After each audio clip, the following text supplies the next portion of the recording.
আসসালামু আলাইকুম। আমি ফয়েজ আহমেদ, সহকারী শিক্ষক, গুইমারা সরকারি মডেল উচ্চ বিদ্যালয়। প্রিয় শিক্ষার্থীরা, আজকে আমি আলোচনা করব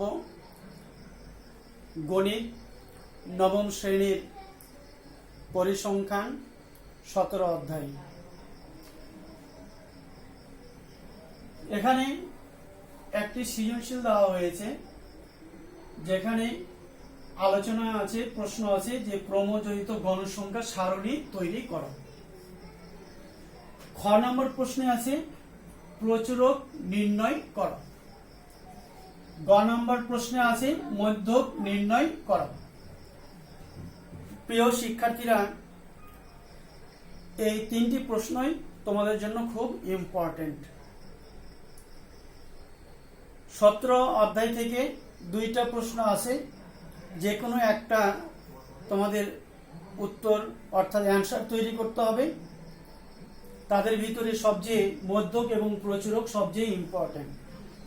প্রিয় শিক্ষার্থীরা, তাহলে আজকে আমরা আলোচনায় চলে যাচ্ছি। ক নম্বর প্রশ্ন,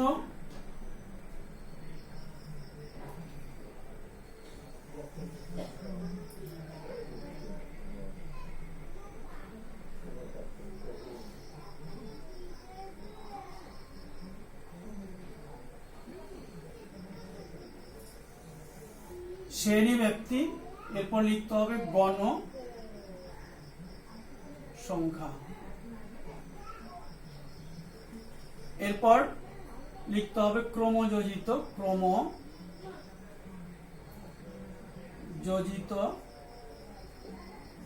গণ সংখ্যা।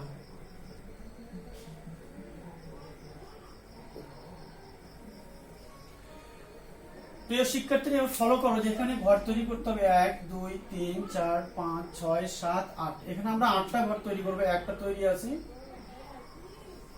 2 3 4 5 6 7 8। এখানে শ্রেণী ব্যক্তি 31 থেকে 40, 41 থেকে 50, 51 থেকে 60, 61 থেকে 70, 71 থেকে 80, 81 থেকে 90, 91 থেকে 100। এখন গণসংখ্যা 4 6 8 12 9 7 4। আমরা এখন ক্রমজড়িত গণসংখ্যা নির্ণয় করব। এখন ক্রমজড়িত গণসংখ্যার জায়গায় এই যে গণসংখ্যা প্রথম 4টা বসে যাবে। 4 আর 6 কত? 10। 10 আর 8 কত? 80। প্রিয় শিক্ষার্থীরা, এবার ফলো করো যে 18 আর 12 কত? 30। 30 আর 9 হচ্ছে 39। 39 আর 7 হচ্ছে 46। 46 আর 4 হচ্ছে 50। তাহলে আমরা টোটাল অর্থাৎ মোট গণসংখ্যা পেলাম আমরা কত? পেলাম আমরা n সমান কত পেলাম? 50 পেলাম। আমাদের ক্রমজড়িত গণসংখ্যা সারণী তৈরি হয়ে গেল। এরপর প্রিয় শিক্ষার্থীরা, এরপর আমরা চলে যাব খ নম্বর প্রশ্ন। খ নম্বর প্রশ্নে আমরা আলোচনায় চলে যাব। প্রচুরক নির্ণয় করতে হবে। প্রচুরক নির্ণয়ের জন্য আমরা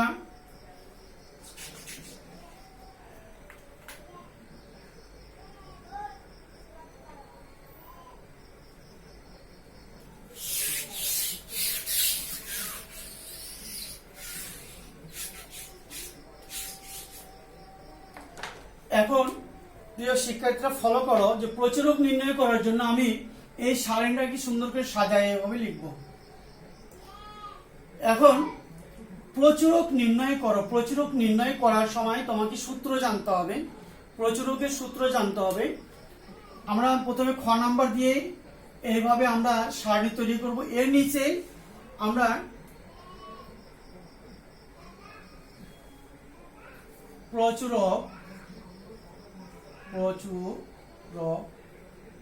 প্রচুরকের সূত্র হচ্ছে L plus F1 by F1 plus F2 into H।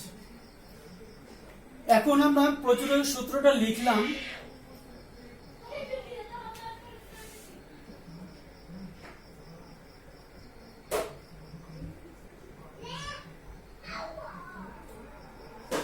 এখানে L সমান দিলাম, F1 সমান দিলাম, F2 সমান দিলাম আর H। এখন আমাদের জানতে হবে L দ্বারা কি বোঝায়। L দ্বারা হচ্ছে প্রচুরক শ্রেণীর নিম্ন সীমা, F1 হচ্ছে প্রচুরক শ্রেণী গণসংখ্যা বিয়োগ প্রচুরক শ্রেণীর পূর্ববর্তী গণসংখ্যা, F2 হচ্ছে প্রচুরক শ্রেণীর গণসংখ্যা আর বিয়োগ প্রচুরক শ্রেণীর পরবর্তী গণসংখ্যা। তাহলে এখানে আমরা চলে যাচ্ছি প্রচুরক শ্রেণী আমরা কোনটা চিনবো, কিভাবে চিনবো, গণসংখ্যা যতগুলো আছে সবচেয়ে বেশি যেটা গণসংখ্যা আছে সেটা হচ্ছে প্রচুরক, সেটাই হবে প্রচুরক হিসেবে আমাদের ধরতে হবে, প্রচুরকের ঘর ধরতে হবে। এখন এখানে গণসংখ্যা সবচেয়ে বেশি আছে 12 অর্থাৎ 12। এই 12 কে কেন্দ্র করে আমাদের প্রচুরক নির্ণয় করতে হবে। এখন L এর মান আমি পাবো প্রচুরক শ্রেণীর, এই যে প্রচুরক শ্রেণীর নিম্ন সীমা হচ্ছে 61 অর্থাৎ L এর মান হচ্ছে 61। এরপরে এখানে F1 এর মান আমরা কিভাবে পাবো, F1 এর মান হচ্ছে প্রচুরক শ্রেণীর গণসংখ্যা, প্রচুরক শ্রেণীর গণসংখ্যা কত আছে 12 আছে, মাইনাস প্রচুরক শ্রেণীর মাইনাস এরপর প্রচুরক শ্রেণীর পূর্ববর্তী গণসংখ্যা অর্থাৎ 8 বসবে। 12 আর 8 কে যদি মাইনাস করা হয় তাহলে কত হবে 4। এরপরে আমরা F2 এর মান বের করব। F2 এর মান প্রচুরক শ্রেণীর গণসংখ্যা, এই 12 এখানে বসে যাবে, মাইনাস প্রচুরক শ্রেণীর পরবর্তী গণসংখ্যা কত 9। এরপরে এখানে যদি মাইনাস করা হয় তাহলে কত বসবে 3 বসবে। আচ্ছা H এর মান কত, শ্রেণী ব্যাপ্তি, H দ্বারা শ্রেণী ব্যাপ্তি কত 31 থেকে 40, 41 থেকে 50। যদি আমরা এই দুইটাকে এর দূরত্ব যদি আমরা দেখি তাহলে এখানে আমরা পাবো 10 পাবো অর্থাৎ 31 থেকে 40। আমরা যদি গণনা 31, 32, 33, 34, 35, 36, 37, 38, 39, 40 এই যে আমাদের H এর মান আমরা প্রত্যেককে 10 করে আছে, 10 করে আছে। এরপরে চলে যাচ্ছি প্রচুরক আমরা নির্ণয় করব। L এর মান আমরা L এর জায়গায় আমরা বসাই দেব কত 61 প্লাস F1 এর মান কত 4। এরপর নিচে F1 এর মান হচ্ছে 4 প্লাস F2 এর মান হচ্ছে 3 ইনটু H এর মান কত 10। 61 4 আর 10 এখানে গুণ চিহ্ন আছে না, ইনটু হিসেবে আছে না, 10 আর 4 কে গুণ করলে কত আসবে 40। 4 প্লাস দেওয়া আছে, এই দুটোকে যদি যোগ করা হয় প্লাস যদি করা হয় তাহলে বসবে 7। 61 এই দুটোকে যদি ভাগ করা হয় তাহলে পাবো আমরা 5.714 দুইটাকে যদি যোগ করা হয় তাহলে বলবে কত 66.71। এখানে আরো সংখ্যা পাওয়া যাবে ভাগ করার সময়। এখন আমরা দুইটার সংখ্যা দশমিক দুইটার সংখ্যা ব্যবহার করব। 7 অন বসালাম, 7 অন দুইটা সংখ্যার পরের সংখ্যাটা যদি 5, 6, 7, 8, 9 যদি হয় তাহলে এখানে 1 এর সাথে যোগ হবে, এখানে যা থাকবে এক যোগ হয়ে যাবে। দুইটা সংখ্যার পর যদি এখানে 0 1 2 3 4 যদি হয় তাহলে এখানে এর সাথে কোনো সংখ্যা যোগ করতে হবে না। এখানে ফলো করো যে তিনটা সংখ্যা আছে 7 1 4 আছে, আমি দুইটা সংখ্যা বসাইছি, এখানে আমি এর সাথে কোনো সংখ্যা আমি যোগ করি না। যদি এখানে 5 6 7 8 9 যদি হতো তাহলে এক আমি এখানে যোগ করতাম। তো আমরা প্রচুরক নির্ণয় করলাম,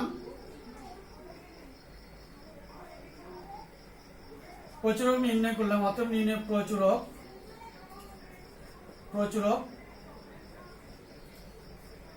66.71।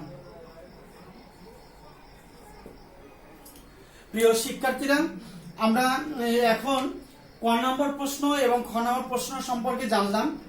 এবার আমরা জানবো গ নম্বর প্রশ্ন, মধ্যক নির্ণয় করতে শিখব। মধ্যক নির্ণয়ের জন্য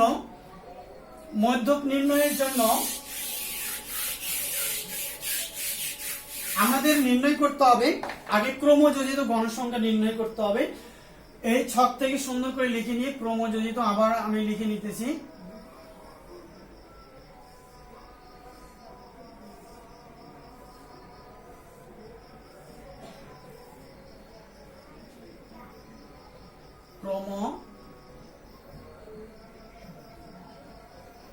ক্রমযোজিত গণসংখ্যা আগের মতো করে ক্রমিত গণসংখ্যা নির্ণয় করব। 4 আর 6 হচ্ছে 10 আর 8 হচ্ছে 18 আর 12 হচ্ছে 30 আর 9 হচ্ছে 39 আর 7 হচ্ছে 46 আর 4 হচ্ছে 50। এখন প্রিয় শিক্ষার্থীরা একটু ফলো করো যে মধ্যক আমরা কিভাবে নির্ণয় করব। মধ্যক নির্ণয় করার সময় একটু ফলো করো, আগের মতোই প্রচুরকের মতো মধ্যকের সূত্র আমি লিখে নেব নিচে। মধ্যক সমান হচ্ছে, সূত্র জানতে হবে L plus n/2 minus fc into h/fm। এই সূত্রটি আমাকে জানতে হবে, সূত্র যদি ভুল হয় তাহলে অঙ্ক ভুল হবে। প্রিয় শিক্ষার্থীরা, সূত্র তোমাকে মুখস্থ করে রাখতে হবে তোমাদের। এখন আমরা আগের মতো করে প্রচুরকের মতো করে আমরা পাশে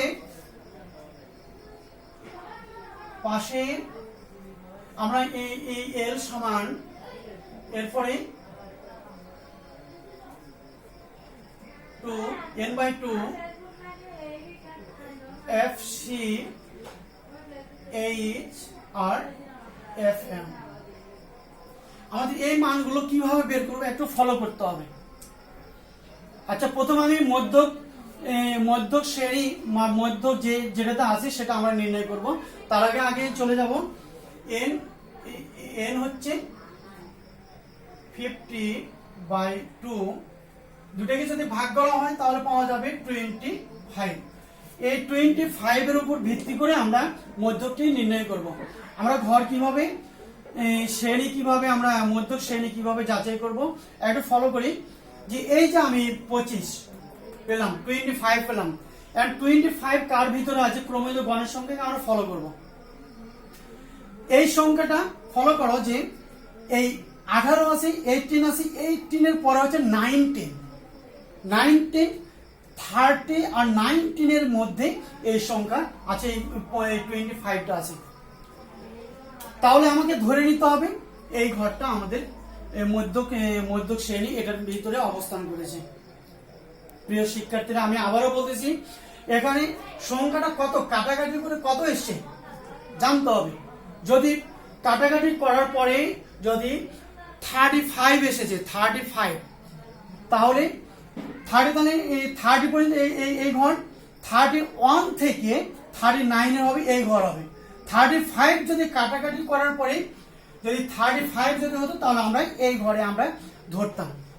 প্রিয় শিক্ষার্থীরা, একটু মনোযোগ সহকারে খেয়াল করো, যদি এখানে 9 হতো, 9 কাটাকাটি করার পরে 9 আসতো, 9তম, তাহলে আমি এখানে পেতাম 5 থেকে 10 পর্যন্ত 5 থেকে 10 পর্যন্ত এই ঘর ব্যবহার করতে হতো।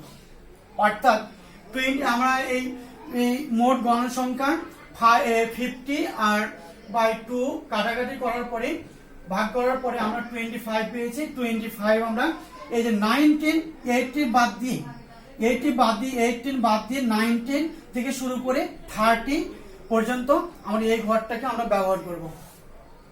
প্রিয় শিক্ষার্থীরা, আমরা এখন আলোচনায় চলে যাচ্ছি। এখন আমরা মধ্যক কিভাবে নির্ণয় করব একটু ফলো করো। যে আমরা মধ্যক 25তম পদ আমরা যেটা পেয়েছি আমরা নির্ণয় হয়ে গেছে।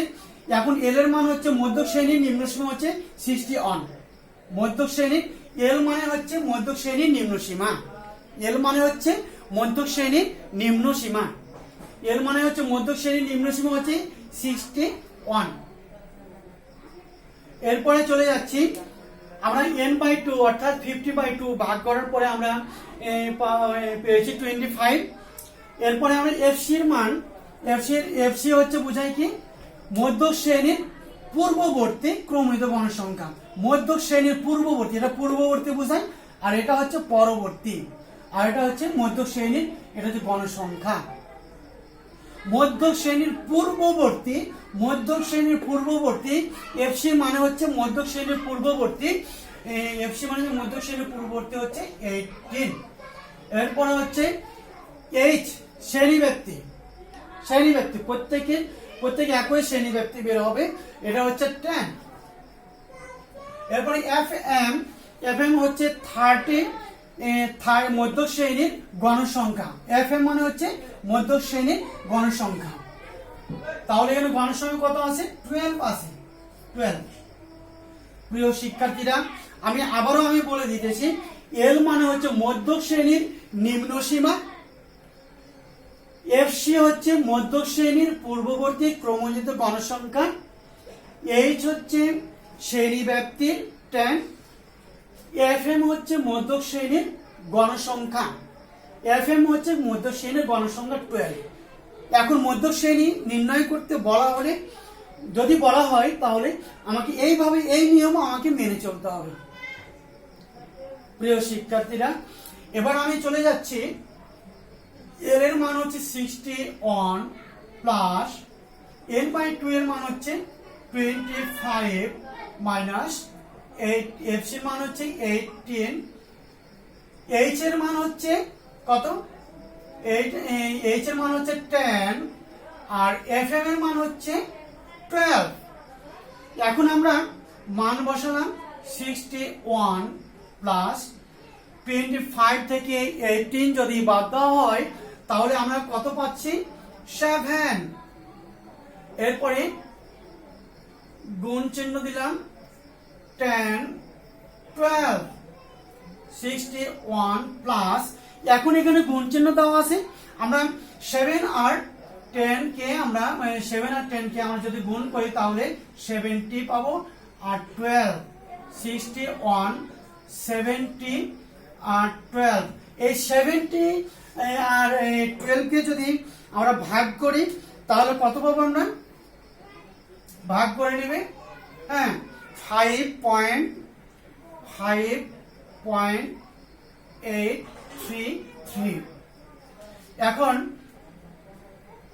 এখানে যদি আমরা যোগ করি তাহলে 66.83। এই যে আমরা এখানে 3 দশমিকের পরে পয়েন্টের পরে আমরা 3টা সংখ্যা দিই, 833, আমি 2টা সংখ্যা বসাইছি, পরবর্তী সংখ্যা বাদ দেওয়া হয়েছে, বাদ দিয়ে দিয়েছি। এখানে যদি 0, এই 2টা সংখ্যার পরে যদি এই 3টা সংখ্যাতে জায়গায় 0 1 2 3 4 যদি হয় তাহলে এখানে যোগ হবে না, হ্যাঁ, এই জন্য আমি 8 আর 3 বসে 2টা সংখ্যা যা আছে বসে দিই। যদি এখানে 5 হতো, এই সময় 5 6 7 8 9 যদি হতো তাহলে এখানে এই 3 এর সাথে 1 আমি যোগ করতাম, এখানে যে সংখ্যা থাকবে তার সাথে 1 যোগ হবে, 1 যোগ হবে। তাহলে আমরা এখানে অ্যান্সার তৈরি করে নিলাম। অতএব নির্ণেয় মধ্যক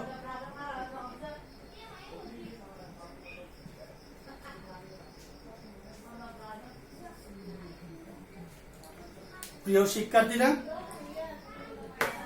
তোমরা নিয়মিত বাসায় বসে নিয়মিত পড়ালেখা অনুশীলন চালিয়ে যাও। আমরা বিভিন্নভাবে তোমাদের সাহায্য করার চেষ্টা করব। তোমাদের এই ভিডিও ক্লাসগুলো নিয়মিত দেখবে, টেলিভিশনে প্রচার করা হয়, বিভিন্ন অনলাইন থেকে এই ক্লাসগুলো প্রচার করা হয়। আমরা যতটুকু পারবো তোমাদের সাহায্য সহায়তা করার চেষ্টা করব। সকলকে ধন্যবাদ। খোদা হাফেজ।